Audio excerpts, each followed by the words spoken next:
questions in the chat for you, Dr. Earhart. Someone had a question about the peer-to-peer portion of the program and how to do that effectively. Do you have comments or suggestions for that? Sure. Yeah, I was looking through these questions. That's really helpful. So peer-to-peer is really tricky, as you know. I remember back in graduate school, they were like, give students a set of questions and put them in small groups, have them read each other's papers and write down, responses. And that is not a terrible idea, but as you know, students are pretty resistant and they often don't feel like they know enough to respond to papers. So what I've tried to do is make it more that they're not being asked to be authorities on papers, but that they're asked to be authorities on subject matters. So putting them in peer-to-peer groups for things like, I'm going to give a presentation on built environments. Here are 3 questions that I might consider when I look at someone's presentation, and have them exchange that. That's really helpful. The annotation software that I included, when you get the PowerPoint slides, it has a link to that particular website. Also, Amanda LaCastro, who's going to be presenting later in the week, she has a really great tutorial on that. So I will try to track down her tutorial and post that to Google Classroom as well, because when I started, she was the one that I asked for advice on how to do this annotation software. For the annotation software, it's pretty straightforward. You find a text online or you put one up online, and then the annotation software allows students to launch the annotation of software through Chrome, through the web browser, and then they just basically can highlight the text that's online and have a conversation at like a comment section in Google Docs, right? So that runs down the side. You can see the highlighted material that runs down the side. And for that assignment, what I usually do is tell students, I want you to make 1 or 2 comments and respond to 1 or 2, depending on how big the class is, 1 or 2 of your classmates' comments. So like if your classmate says, I don't know what this thing is, you can say, yeah, I wondered about that too. That seems a strange part of the text. And then when I'm ready to talk about it in class, I can see that they're struggling over a particular section, and we can target that. So peer-to-peer, I think, is really helpful if you avoid making them authorities, or maybe give them something very, very specific to do. And I like to use some sort of intermediary to do that, whether it's software or Google Classrooms. So I'm not sure if that helps, but that's some of my suggestions. I'm looking also at the questions. So someone says, could you please repeat what you use for that kind of annotation? It's called a software called Hypothesis. The link is in the PowerPoint slides, but let me see if I can find it really quickly and just throw it into the chat here. I just dropped it in there. Excellent. Yeah, and it's free. Again, this would require students to have some sort of access to a computer. Now, if I was in a classroom where I had just a few computers, what I might do is put students in groups to do the hypothesis annotations together as a group. It's really fun to use, though, if you do have that particular kind of access. And I've heard rumors of them making this available on smartphones, which would solve a lot of our problems, right? Because most of our students have smartphones. They don't necessarily have computers. All right, and I'm looking also, I see a question about grading. So the question is, can you speak more specifically about grading? For some tasks, you said it was relatively simple to get a strong grade. What do you consider a strong grade, and what does the lower end of grades look like? This helps for high school teachers, especially 11th and 12th grade, to make sure our grading is proportional to where students are heading. That's a really good question. Grading, I think, is one of the harder things that we do. So what I like to think about with grading is I try to build in a variety of what I call low stakes and high stakes assignments. And by this, I mean a low stakes assignment might be something that's relatively simple, doesn't require a lot of skills, thought yes, but skills no. and that they get a percentage of their grade, not a huge percentage, but some sort of percentage of their grade for completing it at a relative level. So for example, when we go to the archives, so we tour the A&M archives, they give us, like, here's all the cool stuff we have. We have cannonballs from the Battle of San Jacinto. We've got these rare books. I have students write just a paragraph on what they thought was interesting or what they learned or their experience of being in the archive. And I tell them it has to be well constructed and well written, but I'm not grading for grammar. I'm not grading for, them referencing the Battle of San Jacinto primary documents, right? I just want to see them respond. And when I say a good grade for that, really for those kinds of assignments, if you do it, you get an A.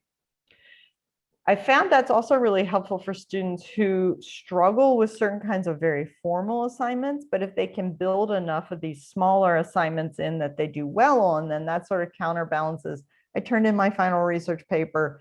I got a C minus, I got a D on it, but I did pretty well in these other assignments. I got A's and B's, and that sort of counteracts some of the grade issues that students run into. I hope that helps. What does the lower end of grades look like? I tell them with a rubric what I'm grading on a final research paper, and that you might have more of a spectrum of grades from A's to F. But by putting in some of those smaller scale assignments that if they just do it, I mean, you always have students that are going to check out and not do it, right? But if they just do it, it's a way to kind of balance those grades out. So maybe that helps a little bit. Okay. So if there are more of these, I'm looking, I'll try to put some more technology bits in there. I'm looking to see what other questions. Do y'all see any other questions to answer here? I'm scanning through it. Someone had a question about adapting these assignments for the secondary level. Yes. And I believe it was Savannah. So I don't know if you can try to get that. Her comment was all for secondary level. Yeah, I don't see the comment, but thanks for pointing me to it. So a lot of these assignments are probably much larger than what you're going to assign. I think you can take some of them and just scale them back. So for example, the example I gave, one of the peer-to-peer assignments I have them do is to write, to be an authority on a text size sign. So maybe if you're reading a big novel and you have them read, 2 chapters every couple of days, you could divide your students into, you're in charge of chapter X and you're in charge of chapter Y.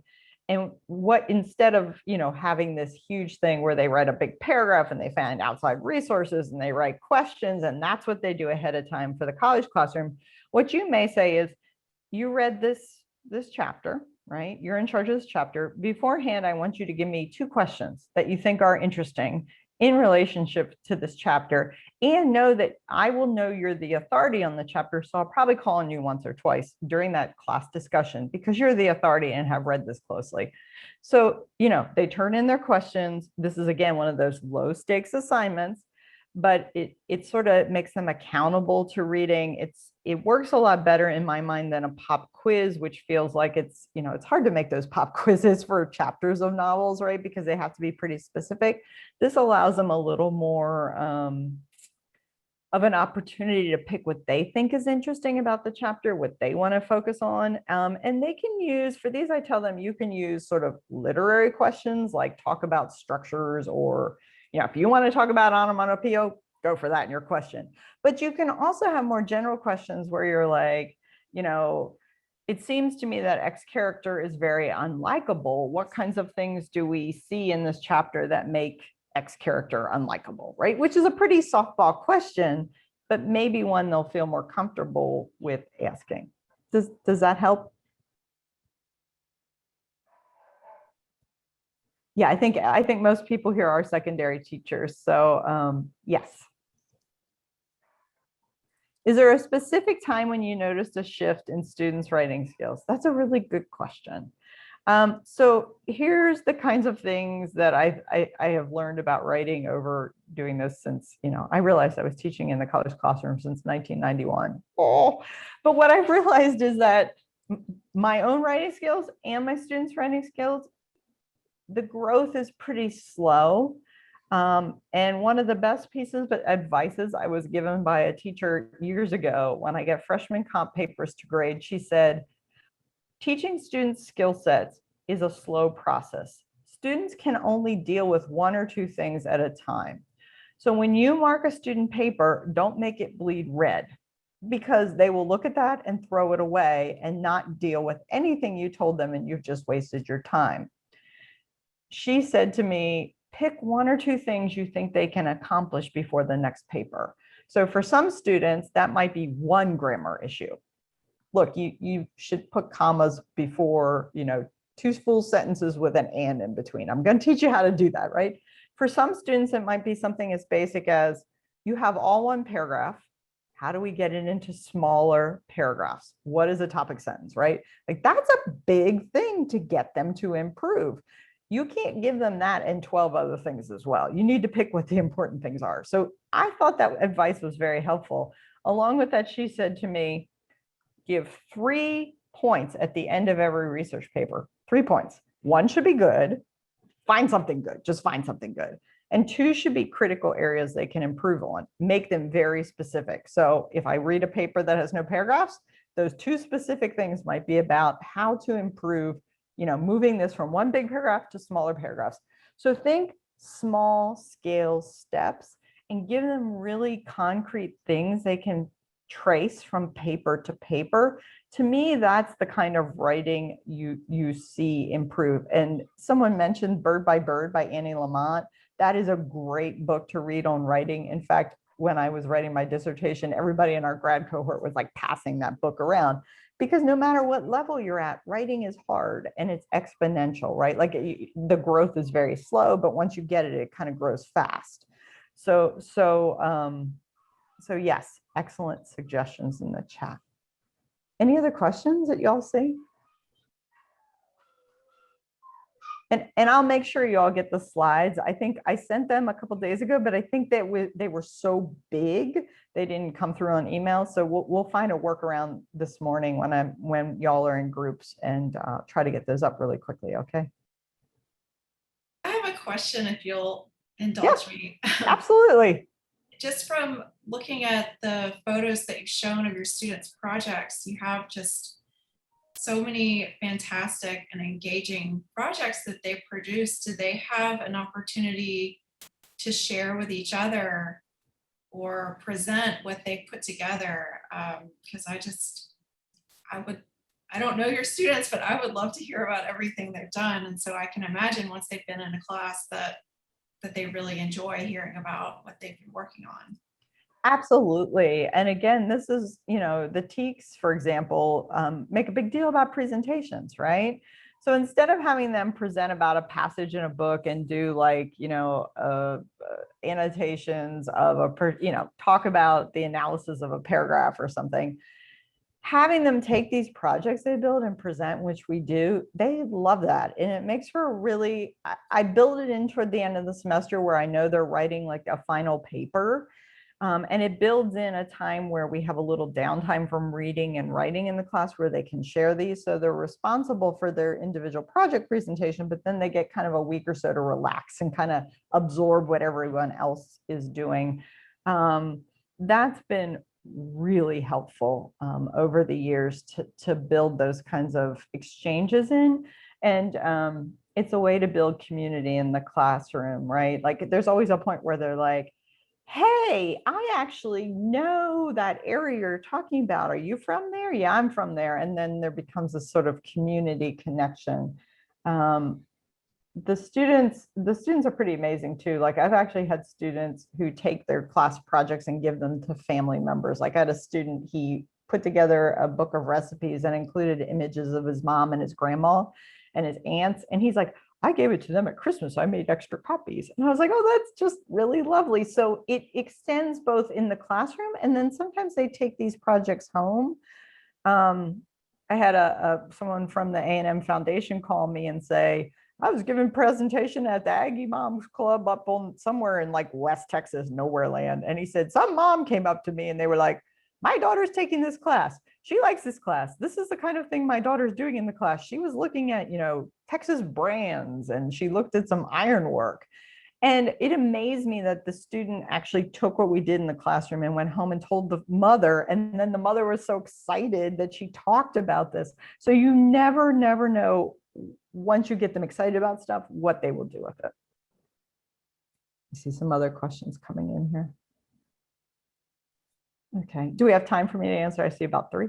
Okay, so the first one is, when you mark only a couple of specific issues on a student paper with many issues, do you encounter any issues with still giving them a low grade if that's what they earned?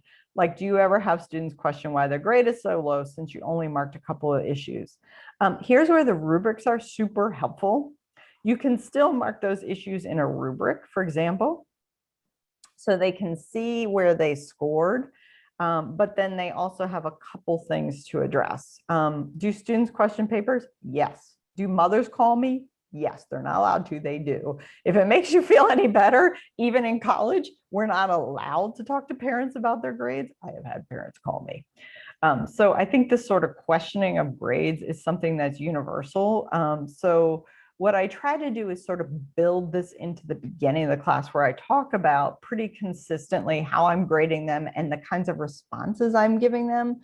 Like, why do you only get 2 or 3 comments? This is because this is what I want you to focus on and improve, and we will slowly build toward better writing. So I think forecasting that ahead of time before they turn the paper in, talking to them about the kinds of things you're looking for pretty consistently over the course of a semester as you're grading and giving feedback, will really help you.